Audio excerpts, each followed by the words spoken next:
नमस्कार बच्चों। गणतंत्र दिवस बहुत ही करीब है, तो क्यों ना आज गणतंत्र दिवस पर चर्चा की जाए।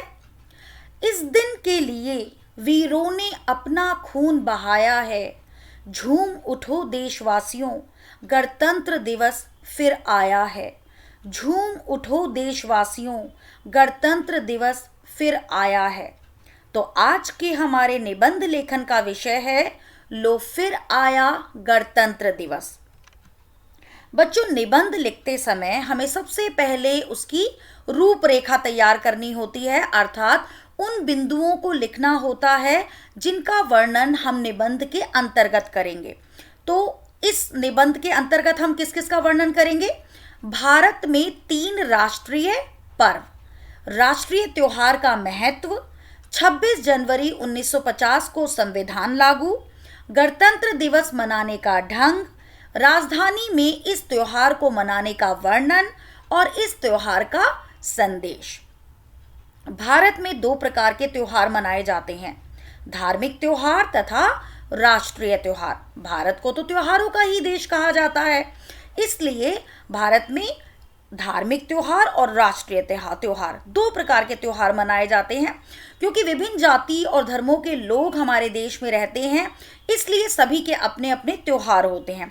लेकिन राष्ट्रीय त्योहार तो विशेष महत्व रखता है, क्योंकि उसे सभी देश के देशवासी मिलकर मनाते हैं।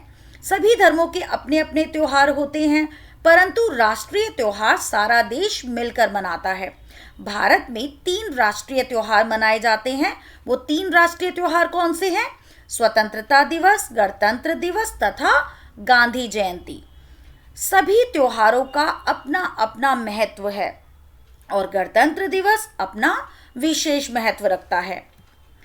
15 अगस्त 1947 को हमारे देश ने स्वतंत्रता प्राप्त की।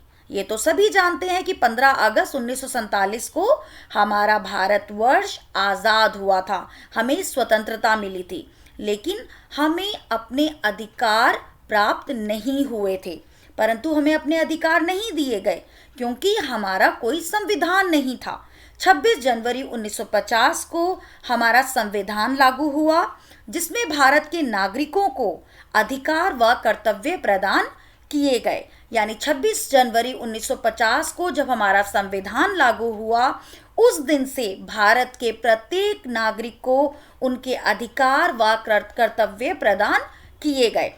डॉक्टर भीमराव अंबेडकर इस संविधान निर्माता कमेटी के अध्यक्ष थे। यानी जब हमारा संविधान लागू हुआ, तब संविधान निर्माता कमेटी के अध्यक्ष कौन थे?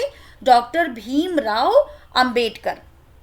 तब से हर वर्ष 26 जनवरी को गणतंत्र दिवस बड़ी धूमधाम व उत्साह से मनाया जाता है।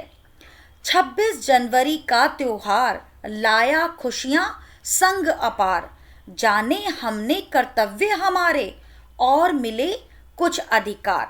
बच्चों, मैं आपको हमेशा कहती हूँ कि जब भी आप निबंध लिखते हैं तो बीच बीच में अगर आप कोटेशन लिखते जाएं तो आपका निबंध बहुत ही आकर्षक हो जाता है और आपको अच्छे अंक मिलेंगे। क्योंकि जितना आपका जो निबंध है वो आकर्षित होगा, जो एग्जामिनर होता है वो आपको उतने अच्छे अंक देंगे। 26 जनवरी को संपूर्ण देश में यह पर्व मनाया जाता है। राजधानी दिल्ली में यह त्योहार विशेष रूप से मनाया जाता है।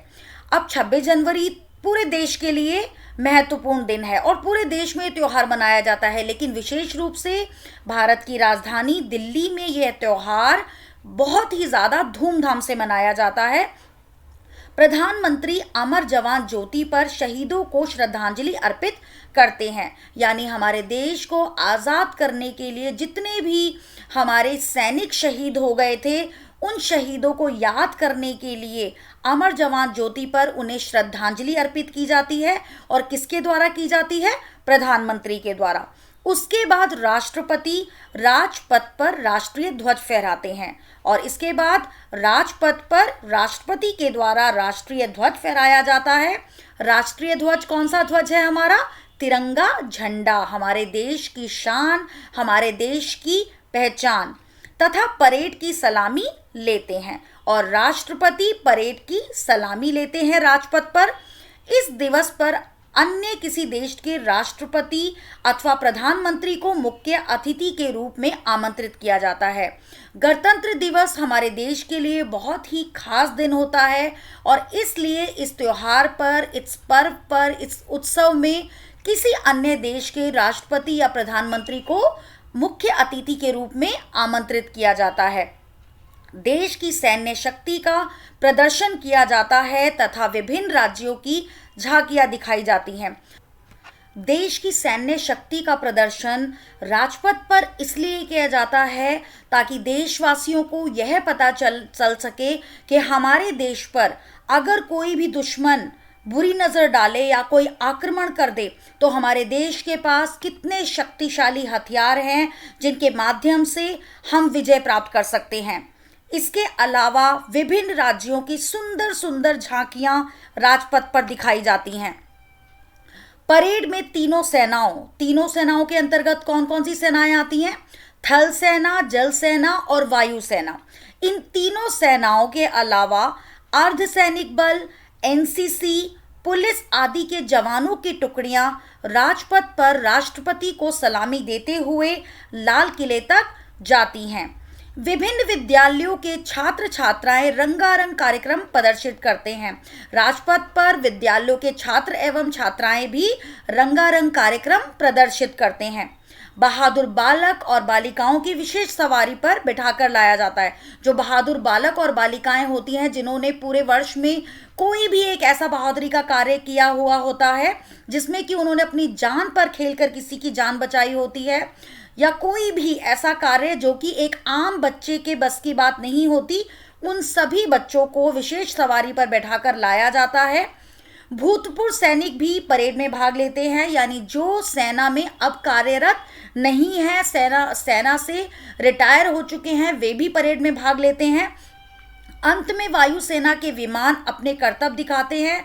आकाश में वायुसेना के करतब तो आपने देखे ही होंगे। इस प्रकार यह समारोह धूमधाम एवं उल्लास के साथ संपन्न होता है। गणतंत्र दिवस का उत्सव 26 जनवरी से आरंभ होकर तथा 29 जनवरी को बीटिंग रिट्रीट के साथ समाप्त होता है। गणतंत्र दिवस का जो ये उत्सव है ये 26 जनवरी से लेकर 29 जनवरी तक चलता है। 29 जनवरी को बीटिंग रिट्रीट क्या है? बीटिंग रिट्रीट के अंतर्गत जो हमारी तीनों सेनाएं हैं, वायुसेना, जल सेना और थल सेना, इन तीनों के जो जवान होते हैं वो एक बहुत ही पारंपरिक धुन, सुंदर सी पारंपरिक धुन बजाते हुए मार्च पास करते हैं। और बीटिंग रिट्रीट का मतलब ये होता है कि जितनी भी सेना 26 जनवरी की परेड के लिए आई थी वो वापस अपने बैरक में चले जाएंगे और विजय चौक पर इस कार्यक्रम का आयोजन होता है। और बीटिंग रिट्रीट की जो परंपरा है वो सन 1950 से प्रारंभ हुई थी। इन दिनों राष्ट्रपति भवन तथा सरकारी भवनों पर रोशनी की जाती है। देश के विभिन्न प्रांतों से हजारों की संख्या में लोग इस समारोह को देखने दिल्ली आते हैं। इस दिन राष्ट्रीय अवकाश होता है। गणतंत्र दिवस देशवासियों को अपने अधिकारों के साथ साथ कर्तव्यों की भी याद दिलाता है। यह त्योहार राष्ट्र की एकता का प्रतीक है।